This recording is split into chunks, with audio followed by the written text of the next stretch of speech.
Welcome to another edition of the Litigation Psychology Podcast brought to you by Courtroom Sciences. Dr. Bill Kanasky, your fearless leader, coming right at you. Wow, what a week. Oof, another West Coast trip. I was in Tucson, Arizona. It was 107 degrees. Wow.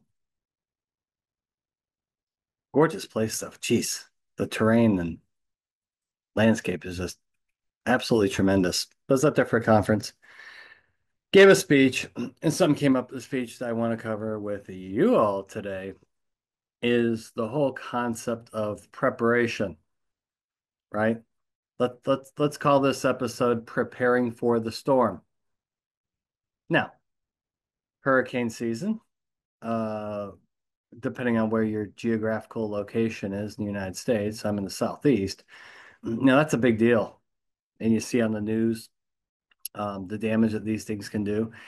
And my family and I have a solid preparation plan, and we have our supplies, and we all have a role. We know what to do. And we go through a lot of what ifs. What if the power goes out? What if we run out of water? How are we going to handle this? How are we going to handle that? And we do this in the spring. We do this in March. Hurricane season starts June 1st. So if and when the big storm comes, we are ready to go. Everybody knows what to do. We have our supplies, we have our plan, and we're good to go. Now, in litigation, oftentimes what the problem is that the storm hits, and then everybody goes to Costco and Walmart and Home Depot and Ace after the storm's already hit. And if you know anything about that situation, if you've ever gone to the grocery store or Costco, right after the storm hit, it's a zoo.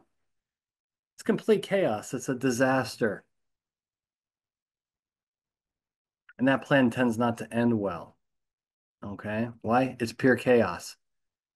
It's a lot of emotion. It's a lot of worry. It's a lot of stress. Okay. And so what I've seen in my career is that many defendants, when the storm comes, they're not ready. They're not ready. And it makes life a lot worse for them.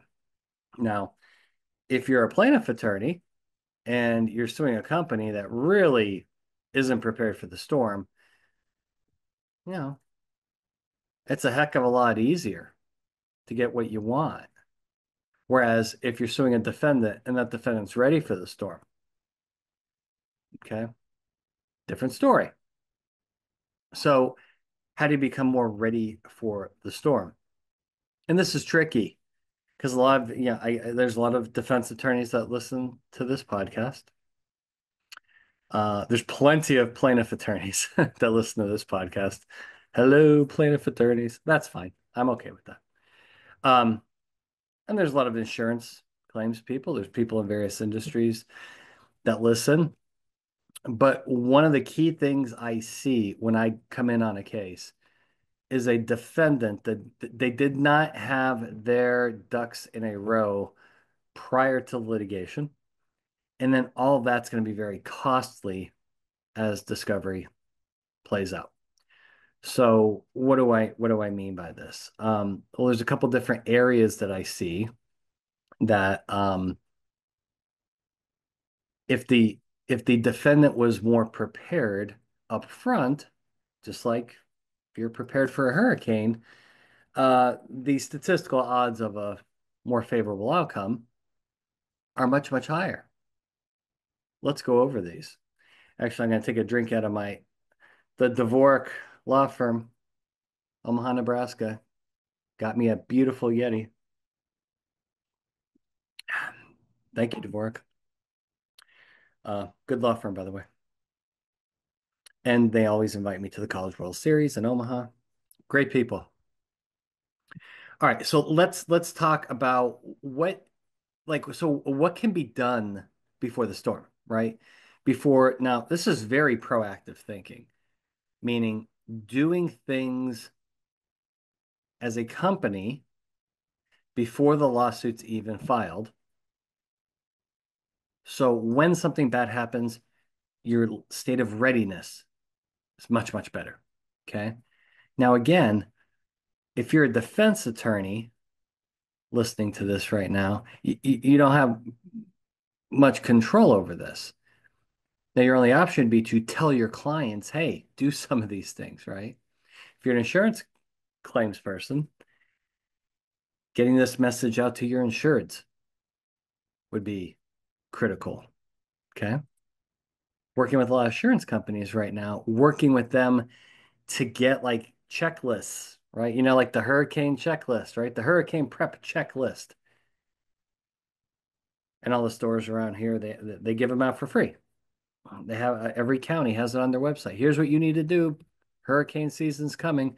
No reason why defendants, companies cannot do the very same thing to, again, increase their state of readiness. And what's the first thing to do? Number one, education. Okay.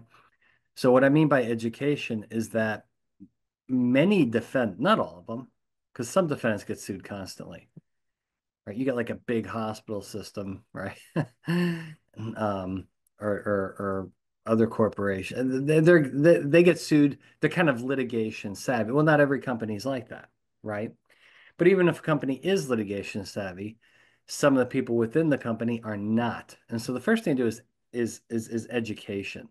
When I come in on a case and we start preparing witnesses for deposition, most of these witnesses have no earthly idea what they're getting into. Okay. And so like we're starting from scratch. They're coming in and they're scared. They have a lot of illogical thoughts. They don't really know anything about legal issues or depositions, the litigation process, the litigation timeline. And they're coming in very, very green. And that can lead to trouble in deposition. So one thing that we have been doing, we have been contacted by several companies and several insurance companies to work with their insured, is to educate defendants before lawsuits on the process. Okay. And who are you educating? You're educating the people that are going to be likely key deponents, right? Managers, uh, uh, safety directors, HR, head of HR, okay? People that you know that, hey, if something bad happens, these people are going to get deposed, right? Who's most likely going to be a corporate rep or a PMK or a PMQ, right? This is predictable if something bad's going to happen, okay? And so one of the things that can be done is to, again, before any lawsuits filed, is to, and doing this on a regular basis, just like you would get as an attorney, you'd get CLE credit every year, right? Or if you're in certain industries, you get various, safety training. Or if you're in corporate America, you get IT, right? Cybersecurity training. Why not get litigation training? Again, a couple hours a year to teach people that are going to be on the defense eventually, right? In a litigation scenario, what the process is like, who's who, okay? Educate them. What is a deposition? Doing all this way before the lawsuit, okay? Now, to take this a step even further, we've been working with corporations and again, insurance companies that uh, insure various corporations and various industries to come in and do seminars to get these folks that I just mentioned, get them educated, get them educated. Massive success with this. Okay. So when something bad happens, everybody's not freaking out. Right. So when I look at the radar and I see that storm coming, I'm not freaking out. Why? My family and I have a plan. We're all educated. We have our supplies. We did this in March. We're ready. There's no hair on fire. There's no bouncing off the walls. Defendants can do the same thing prior to any litigation. Okay. And it's especially true why this should be an ongoing process, perhaps annually, is that there's turnover in companies, you get new people coming in, right? People retire, people quit, new people come in. Everybody needs this knowledge because when it comes down to the deposition process, if you have very, very green witnesses that have zero exposure to litigation, the odds that they're going to do well at deposition are not very high. They can, but the odds that they're not very high. So, identifying the key people, again, potential corporate reps, PMKs, PMQs, anybody in management, okay? Key people you know. If something bad happens and there's a lawsuit, it's a high likelihood these people are going to have to go through the deposition process. And as you know, as I've been screaming from the top of my lungs, from the top of this mountain, is that deposition performance is a key indicator of how this lawsuit is going to proceed. When defense witnesses are highly effective at deposition, cases go away. They get settled and they get settled for reasonable amounts. When the depositions suck, now we've got trouble. We've got strategic trouble. We have financial trouble, economic trouble. Because now this is going to turn into a nuclear settlement. And the value of the case is going to be increased because your witnesses suck. Okay. So step one, right? Identify these key people, educate them on the process, and then to take it one step further, start to train them as witnesses. Okay. Okay. You can get the first couple chapters of witness training down well before a case starts. Okay. You can bring up a fictional case, a hypothetical case, a case that you've had in the past, and you can dissect it for these employees and teach them how the other side's going to attack various issues, show them videotapes, okay, of deposition testimony and break it down like game film. I do. It's like football. I'm like a football coach when I work with witnesses. And again, I can work with the witness today with no lawsuit that maybe is going to be a potential witness down the road and start to educate them via video on how cross-examiners do their thing, the various attack angles, okay, where witnesses screw up. And I can hit pause and say, see what happened there?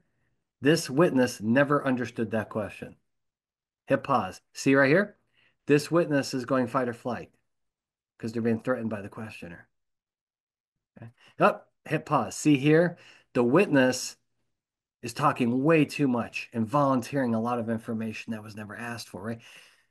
We can do this now. Okay. Now, when a lawsuit is filed and they have to be deposed, yeah, a lot more work has to be done on the witness preparation front. However, if they come into the process with batteries included, remember that when you were young?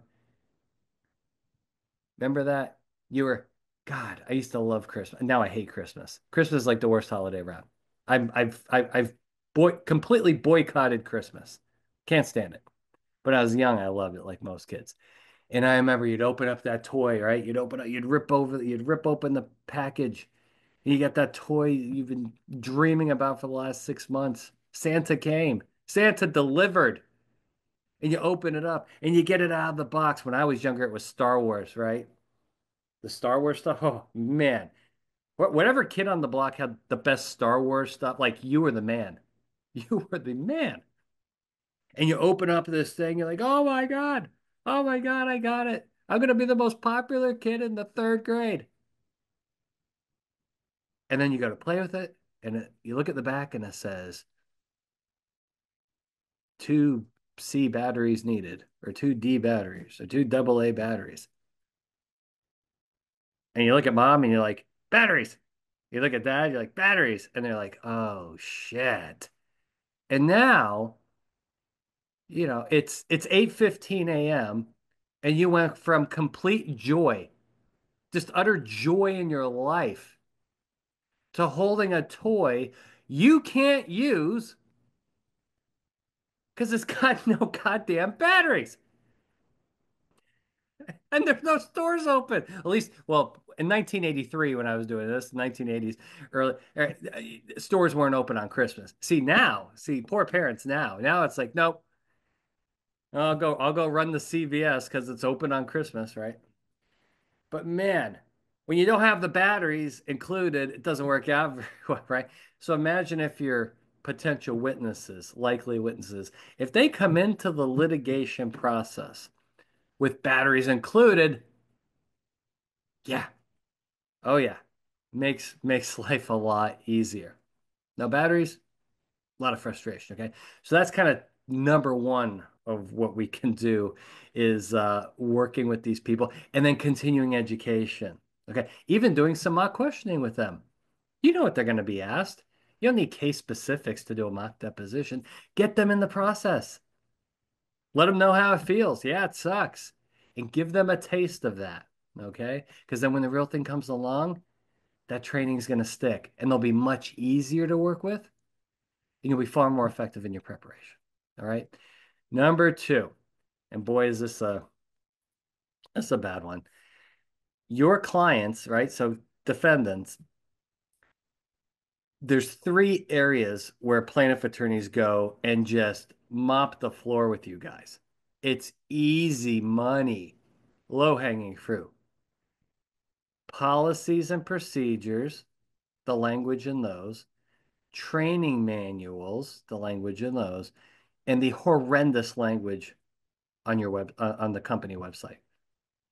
Easy money. All of that can be fixed this afternoon. Oh my God. I work on these cases. And I'm like, yeah, send me the documents, whatever. And they send me like the training manual. And I read it and I'm going, oh my God. What in the world were they thinking when they wrote that? I look at the policies and procedures. I'm like, holy shit. Whoever wrote this should be fired. Then I get on their website and I'm like, oh God, we ensure safety for our employees and the general public. Jesus Christ. The horrible, horrible language. And plaintiff attorneys like, yes, print screen, print.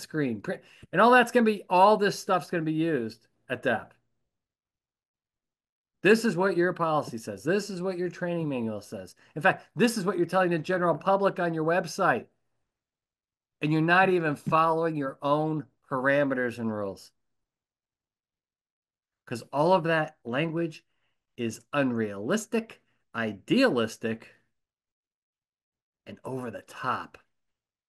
And it all gets used against you. Now, here's the problem. When these documents and the website language, when this stuff's being written, right, when it's being generated, no one's thinking about litigation. And that's the problem. The people in the marketing department or the people in HR are not calling the corporate attorney or risk management going, hey, can you take a look at this? Here's our mission statement. Can you take a look at this before we plaster it all over the website, saying how safety is our number one priority, come hell or high water?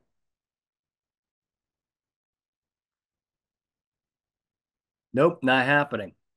So all that language gets used against you. That like this area alone is responsible for a gazillion dollars a year in exposure. Change it now. It's funny when I gave my speech, a couple days ago in Tucson, it's like yeah, everybody starts getting on their laptops and phones, looking at their laptop. I'm sorry, looking at their websites. Okay. There's some bad stuff on websites. Again, no one means any harm by the language used on the website. But boy, you know, all accidents are preventable. And here at ABC Trucking Company, we will ensure safe. That's like, oh my God. What in the world were you thinking? That's a lot of feel good language. A lot of feel good language. Terrible language. Because number one, it's not true. It's not true. You cannot ensure safety to the general public. You can't. And saying that you're going to is ridiculous. Okay. But boy, it sounds good.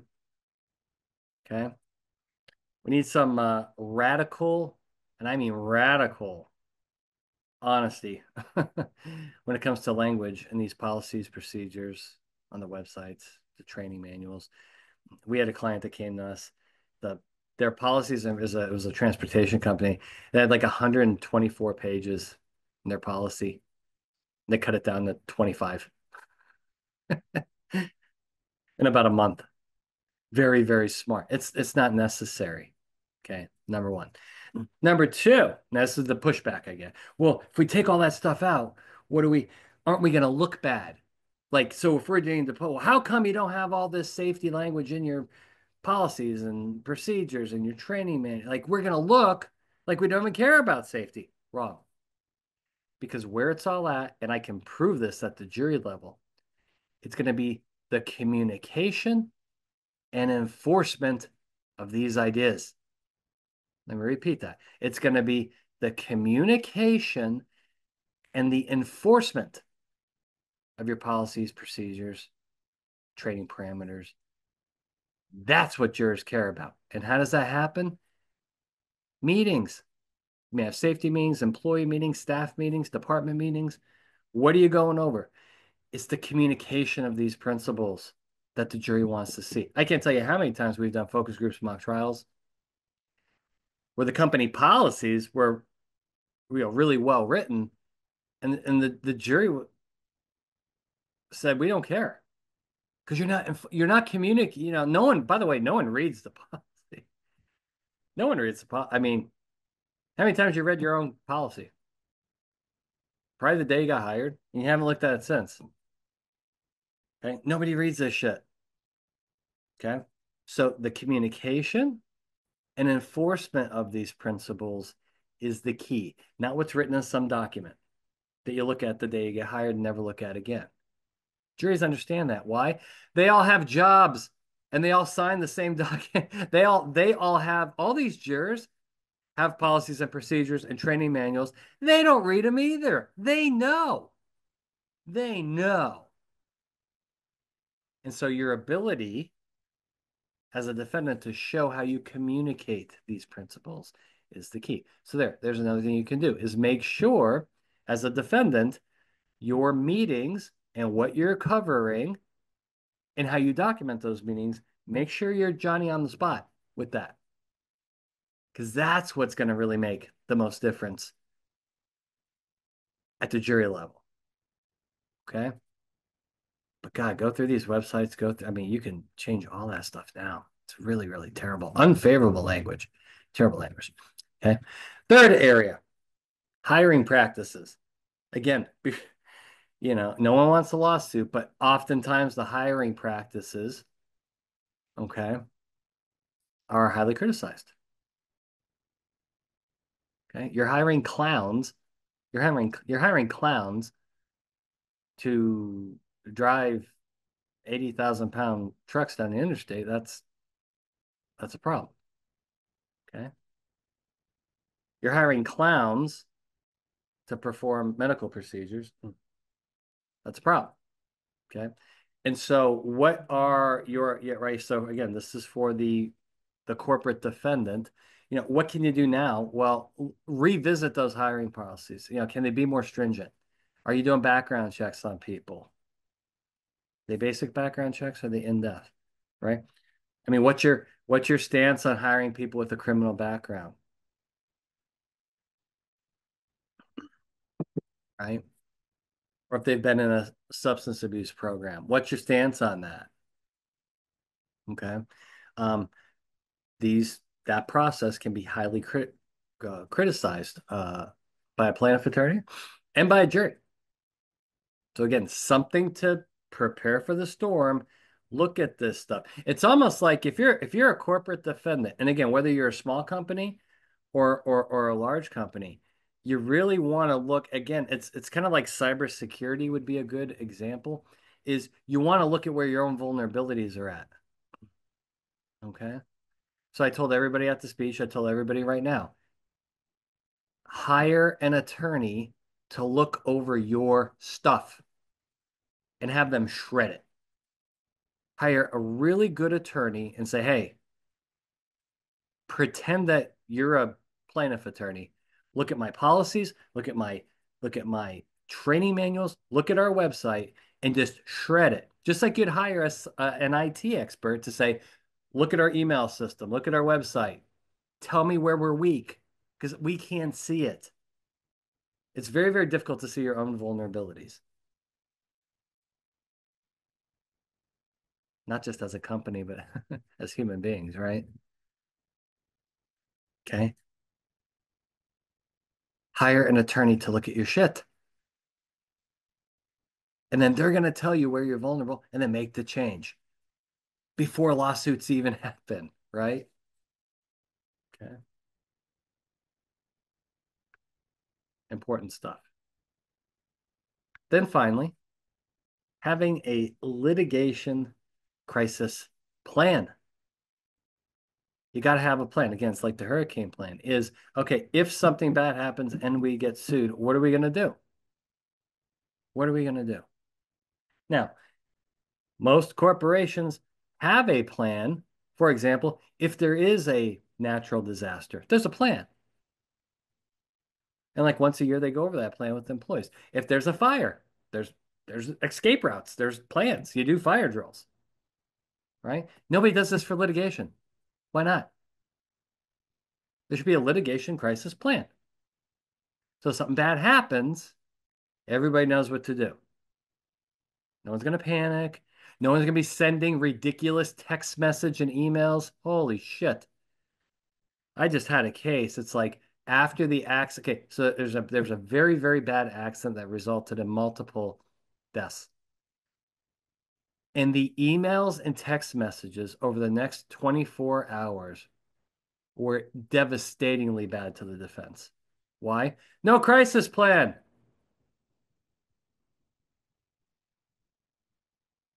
No crisis plan. Gotta be a plan.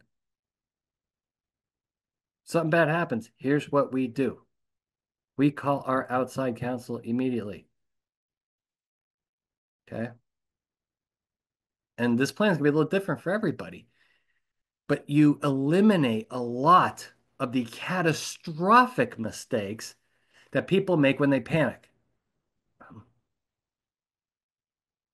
You look at like different causes of, why do people die in fires they can't escape and they die? Or why do people drown? And but they panic. They don't have a plan. They don't have a plan. And they're in full amygdala hijack, fight or flight survival mode, right? It's now this is very sad to say, but my kids' school, they do active shooter crisis plans at the high school. It's very sad. I grew up, we did fire drills. We have active shooter plans in 1982 at my elementary school. Okay. Different time. But why do they have those plans? So if something bad happens, the kids are pre-programmed and that helps them. Same thing with litigation. You know what happens? It's once there's an accident, once there's an injury, everybody's getting out their goddamn cell phone and typing and sending really, really stupid shit. That's all devastatingly bad at that position. Trust me. I just worked on a case with this. The emails and the text were horrible. And you ain't getting around it. You are not getting around it. Why were those sent in the first place? There was no plan. There was no plan. Okay. So, short episode this week, but I want to give you something to think about. So, again, if you're a defense attorney right now, you're like, well, what the hell do I do with this? Talk to your clients. You could put your clients in much better position. And if your clients are insurance companies, work with the insurance company to work with the insureds. Maybe get that hurricane check, right? We have one, a litigation checklist, the litigation crisis checklist. We have it. We give it to our clients. We're like, here's your checklist, right? Very, very, very important stuff. Do I have a rant this week? Let's see. I do have one rant. Um, College sports, this whole NIL thing, and what happened this, I don't know when this episode is going to post, but now you have players that are quitting mid-season and walking away from their own teams saying, I wasn't paid what I was promised. This NIL stuff is out of control. And I fully blame the NCAA, who's completely useless and the worst organization on the planet.